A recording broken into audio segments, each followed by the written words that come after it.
வணக்கம். இந்த வீடியோ முழுக்க ஆண்களுக்கு உண்டானது. பருவ வயது அடைந்த பிறகு வரக்கூடிய ஒரு முக்கியமான விஷயம் சுய இன்பம். இந்த சுய இன்பம்ன்றது 13-14 வயதில் ஆரம்பித்து 60 வயது வரையும் 60-65 வயது வரையும் கூட ஆண்கள் செய்யக்கூடிய ஒரு சாதாரண விஷயம். இதை பற்றி தான் இப்போ நம்ம பார்க்க போகிறோம். இந்த வீடியோவே முழுக்க ஆண்களுக்கு உண்டான ஒரு தனிப்பட்ட விஷயம்தான். இன்றைக்கி பல பேர் பார்த்திங்கனாக்கா சுய இன்பம் செஞ்ச பிறகு வரக்கூடிய ஒரு சில பிரச்சனைகள் பற்றி கேட்டிருக்கீங்க.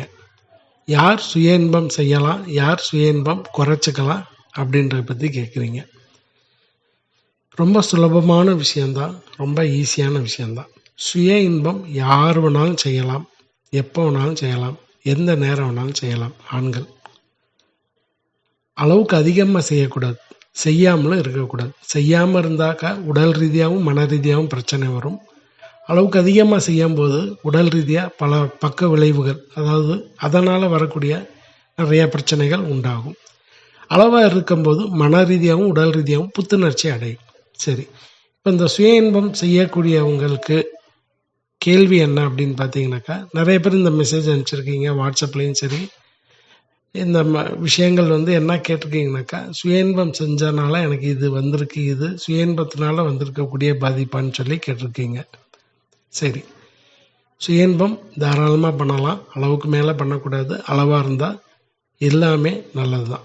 எப்படி அளவுக்கு மீறினால் அமிர்தமும் நஞ்சுன்னு சொல்லியிருக்காங்களோ அந்த மாதிரி ஒரு ஆண் வயதுக்கு ஏற்ற மாதிரி சுய இன்பம் செய்கிறது தப்பே கிடையாது.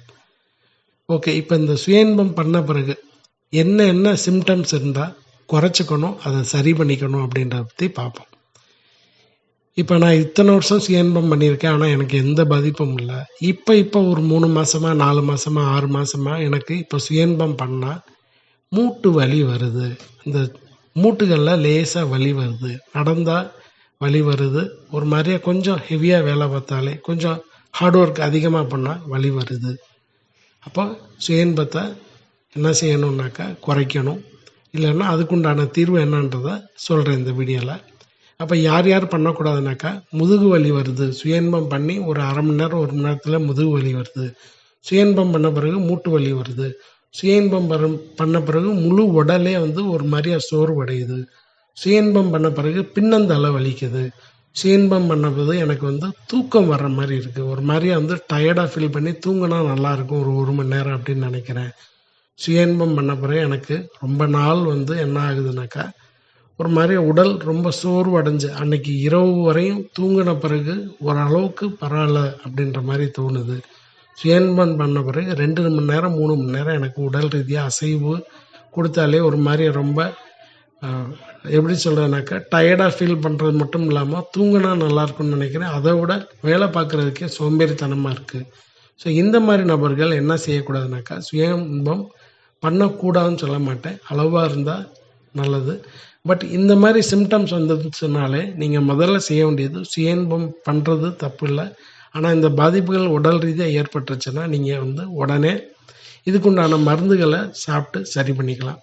நம்ம வீடியோலேயே இதுக்குண்டான மருந்துகள் நிறையா இருக்குது, வேணும் அப்படின்றவங்க அந்த வீடியோவில் பார்க்கலாம். அப்படி இல்லைன்னா என்னால் அது தயார் பண்ண முடியாது, உங்கள்கிட்ட இருக்கான்னா தாராளமாக வாங்கிக்கலாம். ஒரு 3 மாத காலம் காலை இரவு 2 வேளை பாலோடு சாப்பிட்டோம்னாக்கா, இப்போ நான் சொன்ன இந்த சிம்டம்ஸ்லாம் உடல் வலி, முதுகு வலி, கழுத்து வலி, தலைவலி, தோய்வாக ஃபீல் பண்ணுறது, ஒரு மாதிரி காய்ச்சல் வந்தால் எப்படி எனக்கு உடல்லாம் டயர்னஸாக இருக்குமோ அந்த மாதிரி ஃபீவர் எனக்கு வரக்கூடிய அந்த ஒரு சிம்டம்ஸ் எல்லாம் இருக்குது.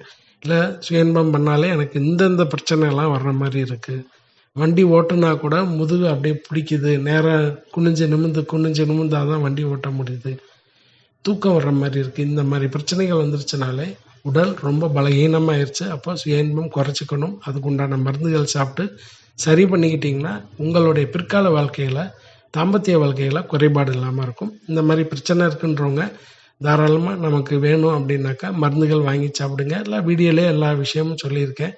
நம்ம சேனலில் நிறையா மருந்துகள் இருக்குது, வேணும்னா அதை ஃபாலோ பண்ணிக்கோங்க. வணக்கம்.